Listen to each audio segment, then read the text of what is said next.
नमस्कार दोस्तों, इंग्लिश वाले गुरुजी चैनल में एक बार फिर आपका स्वागत है। मैं देवी सिंह शेखावत आपके लिए लेके आया हूँ इंग्लिश की बेसिक क्लास, जिसमें आज हम पढ़ेंगे। आज हम एक्सरसाइज करेंगे। किसकी? जितनी भी वर्ब्स हमने पढ़ ली है उसकी एक्सरसाइज करेंगे, जो ज्यादातर इसमें नॉन फाइनाइट वर्ब का यूज होता है कंपटीशन एग्जाम्स में। तो हम आज उसके बारे में जानेंगे। कुछ क्वेश्चन है बोर्ड पे, तो आप सॉल्व करते हैं किस प्रकार के क्वेश्चन एग्जाम में आते हैं और कैसे आते हैं। तो ठीक है, बिना टाइम वेस्ट के दोस्तों स्टार्ट करते हैं। देखिए यहां पे क्या लिखा हुआ है, Sita is a good at. आपके एग्जाम में इस टाइप में क्वेश्चंस आएंगे, Sita is a good at, Sita is good at. इसका मतलब इसमें ऑप्शन दे रखा आपको स्विम, स्विमिंग, टू स्विम। अब आपको कौन सी वर्ब का यूज करना है, इसमें नॉन फाइनाइट करना है तो कौन सी यूज करना है, नॉन फाइनाइट में भी कौन सी वर्ब है, फुल इंफिनिटिव है, इंफिनिटिव है या फिर कोई पार्टिसिपल है। तो अब यहां देखिए सीता इज ए गुड, तो मैंने आपको क्या बताया था कि कहीं पर भी ये लास्ट वाला देखिए, कहीं पर भी अगर प्रीपोजिशन आ जाती है, क्या आ जाती है, प्रीपोजिशन आ जाती है, ये प्रीपोजिशन है ना। अगर कहीं पर भी प्रीपोजिशन आ जाती है तो उसमें हमेशा किसका प्रयोग होता है जी, किसका? वर्ब की जेरेंड का प्रयोग होता है। किसका प्रयोग होता है? जेरेंड का प्रयोग। तो यहां पे क्या जाएगा, स्विमिंग, यानी फोर्थ फॉर्म ये होती है ना, जेरेंड भी तो फोर्थ फॉर्म होती है, लेकिन जेरेंड अब यहाँ पे क्या है, नाउन है। क्या है? नाउन। जेरेंड हमेशा नाउन के रूप में काम करती है, तो सब्जेक्ट होता है नाउन या ऑब्जेक्ट होता है। तो समझ में आ गया, क्लियर भाई। प्रीपोजिशन के बाद अगर कोई भी आता तो हमेशा जेरेंड का प्रयोग होता है। दूसरा क्वेश्चन देखिए, यू हैड बेटर, ब्लैंक दिया फिर आया नथिंग, तो यू हैड बेटर। अब आपको बिल्कुल मैंने कुछ स्ट्रॉन्ग वर्ड बताए थे, आपको याद करना चाहिए, याद होगा मेरे हिसाब से। यानी यू हैड बेटर, अगर ये हैड बेटर आ गया और कहीं पर भी हैड बेटर आ जाता है तो वहां पे इसका मतलब शुड का प्रयोग होता है। क्या होता है? मॉडल शुड का प्रयोग होता है। यानी हमें क्या करना चाहिए, क्या नहीं की, नथिंग, यानी मैंने कुछ नहीं कहा, मैं कुछ नहीं कहना चाहिए या मैं कुछ नहीं कहूंगा। तो इसका मतलब अब ये किसका प्रयोग होता है, यू हैड बेटर में? यू हैड बेटर में हमेशा किसका प्रयोग होगा, से का प्रयोग होगा। किसका प्रयोग होगा? से का। कैसे? क्योंकि ये होगी अपनी जो बेयर इंफिनिटिव है उसका प्रयोग होता है। किसका प्रयोग होता है? बेयर इंफिनिटिव का प्रयोग होता है हमेशा। वुड बेटर, हैड बेटर, समझे? हाँ ठीक है। अब हम बात करेंगे हैड रादर। अब आपको बिल्कुल बिल्कुल ऊपर वाला क्वेश्चन है वो का वही यहाँ पे आ गया। हैड बेटर की जगह क्या आ गया, हैड रेदर। हैड रेदर आती है, आप समझ जाइए कि वुड लाइक टू। क्या हो गया? वुड लाइक टू, इसका अर्थ ये होता है। और वुड लाइक टू यानी इसमें क्या करेंगे, हमेशा बेयर इंफिनिटिव का प्रयोग होता है। बेयर इंफिनिटिव को ऑप्शन दे रखा है, टू स्टार, स्टार और स्टार। तो बेयर इंफिनिटिव कौन से होती है? Basic form only, V1। तो V1 क्या हो गया, STARVE, यानी ये क्या हो गई, अपनी बेयर इंफिनिटिव। कोई दिक्कत? ठीक है। तीसरा क्वेश्चन करते हैं, it is wrong blank I a lie be before the जज एट लीस्ट। यानी it is wrong a lie before the जज एट लीस्ट। अब यहां पे आपको कैसे पहचानना है, नीचे देखा है टू टेल, टेलिंग और हैव टोल्ड। किसका प्रयोग करेंगे? तो मैंने आपको बताया था, याद हो तो, कहीं भी सेंटेंस में अगर इट का प्रयोग हो जाता है, किसी सेंटेंस में इट का प्रयोग हो जाता है तो वहां हमेशा फुल इंफिनिटिव का प्रयोग होता है। किसका? फुल इंफिनिटिव होता है कि नहीं होता? तो यहां पे क्या आएगा जी, टू टेल। ठीक है, it is wrong to tell lie before जज एट लीस्ट। कम से कम जज के सामने तो हमें झूठ नहीं बोलना चाहिए। ठीक है। अब यहां अगला देखिए, I remember black her in speech. अब मैंने कुछ ऐसी वर्ड्स बताई थी कि अगर कोई वर्ड्स वो आ जाती है तो उन वर्ड्स के बाद में हमेशा किसका प्रयोग होता है, किसका, आईएनजी का, यानी सीइंग किसका प्रयोग होगा है। ये देखिए आई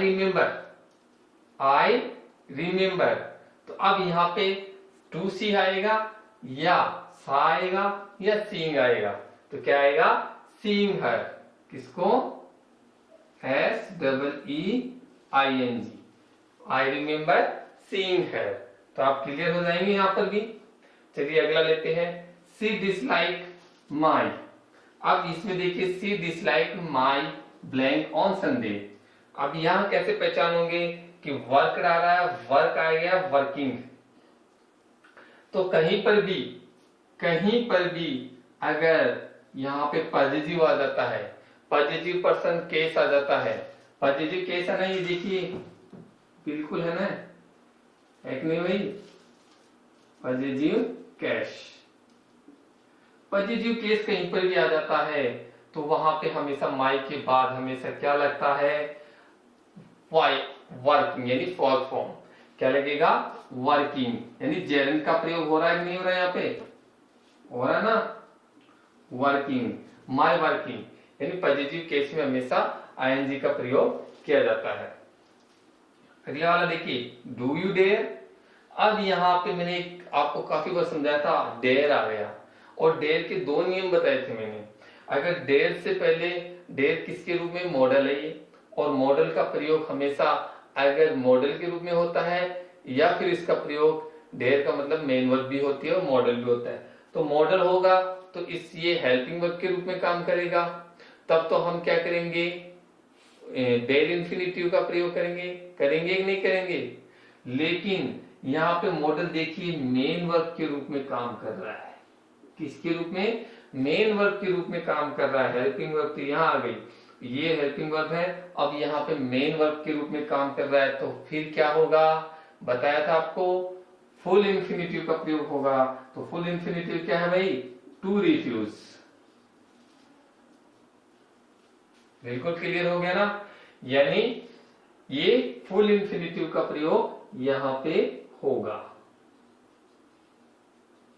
कोई दिक्कत, तो क्लियर समझ में आ गया आपके, ये कुछ एग्जांपल्स थे। अगला करते हैं next, I had better run then. तो यहां पे देखिए हैड बेटर आ गया, क्या आ गया, हैड बेटर, गुड बेटर, कहीं पर भी आ जाता है तो वहां पे हम किसका प्रयोग करेंगे, यानी यहाँ पे फिर देन और आ गया, क्या आ गया, देन, यानी बेटर, यानी ये दोनों क्या करेंगे, दोनों में कंपैरिजन और करेगा, मैं ये करना पसंद करूंगा की बजाय, तो की बजाय के लिए देन का यूज होता है। और दो वर्ब दे रखिए, दो वर्ब के बीच में हमेशा किसका प्रयोग करते हैं, बेयर इंफिनिटिव का। किसका प्रयोग करेंगे, बेयर इंफिनिटिव यानी वॉक। दूसरा क्वेश्चन देखिए, I made him blank my shoes. तो क्या है, टू पॉलिश, पॉलिशिंग और पॉलिश। तो आई मेड, कहीं पर भी मैंने कुछ वर्ड्स बताई थी, अगर मैड, लेट वगैरह आ जाते हैं तो वहां पे हमेशा किसका प्रयोग किया जाता है, बेर, इसका बेर इंफिनिटिव का प्रयोग किया जाता है। तो यहाँ पे भी क्या होगा, बेर आएगा ना, तो बेर का मतलब पॉलिश हो गया, क्या हो गया, पॉलिश। तो I made him polish my shoes, इसका मतलब क्लियर हो गया कि भाई यहाँ पे किसका यूज होगा, बेर इंफिनिटिव का प्रयोग होगा। अब देखिए लेट, मैंने आपको फिर वही बात, मेड या लेट कोई भी आ जाता है तो लेट आने के बाद में उसके तुरंत बाद में क्या आता है, ऑब्जेक्ट आता है, और ऑब्जेक्ट भी क्या है, एक्टिव वॉइस में सेंटेंस हो तो एक्टिव वॉइस में ये सेंटेंस, और ये भी एक्टिव वॉइस में है, लेकिन इसका लेट पे कोई असर नहीं पड़ता, चाहे एक्टिव हो या पैसिव हो। लेट का प्रयोग आ जाता है, लेट आते ही उसके बाद में तुरंत क्या आ जाएगा, ऑब्जेक्ट आता है, ये ध्यान रखना, लेट के तुरंत बाद में क्या आता है, ऑब्जेक्ट। तो यहाँ पे देखो ऐसे नहीं, कोई जरूरी नहीं है ऐसे दे, तो हमें ऑब्जेक्ट भी दे सकता है, तो हमें क्या करना पड़ेगा, मी का प्रयोग करेंगे। आई तो सब्जेक्ट हो जाता है और टू का प्रयोग होता नहीं लेट के साथ, हमेशा में किसका प्रयोग होता है, मी का प्रयोग होता है। तो क्लियर हो गया, चलिए ठीक है। आई वॉच्ड हर, अब देखिए आई वॉच्ड है, लेकिन यहाँ पे क्या हो गया, हर क्या है, बताया था पॉजिटिव, क्या है, पॉजिटिव केस है, पॉजिटिव पर्सन केस है, तो इसका मतलब ये क्या हो गया, जहां पे हर आ जाता है और पॉजिटिव आ जाता है किसी सेंटेंस में तो वो हमेशा किसमें, सॉरी इसमें कुछ किया नहीं, तो इसमें क्या करेंगे, गोइंग कर देते हैं। GOING, गोइंग, यहाँ पे किसका प्रयोग होगा, गोइंग। किसका प्रयोग होगा, हमेशा जेरेंड का प्रयोग होगा, और गोइंग क्या है यहाँ पे, जेरेंड का प्रयोग होगा, क्योंकि पॉजिटिव केस और पॉजिटिव केस के साथ हमेशा किसका प्रयोग होता है, जेरेंड का प्रयोग होगा, ना कि गोज या टू गो का प्रयोग नहीं होगा। किसका प्रयोग होगा, जेरेंड का प्रयोग। क्लियर हो गया ना भाई, पॉजिटिव आ रहा है, पॉजिटिव के बाद में हमेशा इसका प्रयोग होगा। अगला देखिए, I had and cheating.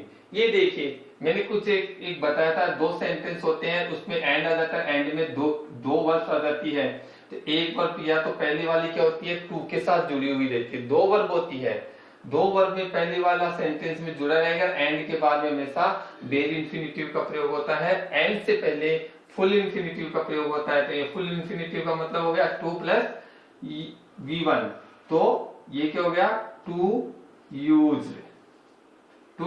Use, I had to use and cheating. तो कुल मिला के आपको बिल्कुल क्लियर हो गया कि जो ये वर्ब्स होती है, ये जो नॉन फाइनाइट वर्ब है उनका प्रयोग कैसे किया जाता है एग्जाम्स में, या किस प्रकार से प्रश्न आते हैं। मैंने आपको आज कुछ उदाहरण देके या कुछ क्वेश्चंस आपके सामने बोर्ड पे समझाए, तो आपको क्लियर हो गया होगा। इस प्रकार अपनी वर्ब्स का चैप्टर कंप्लीट हो गया है, यानी सेंटेंस के दो पार्ट थे, सब्जेक्ट और प्रेडिकेट। प्रेडिकेट की टोटल वर्ब्स, यानी वर्ब्स होती है टोटल प्रकार की वर्ब्स को मैंने आज पूरी डिटेल से समझा दिए। और अगर मेरा वीडियो आपको पसंद आया है तो इसको और अपने दोस्तों को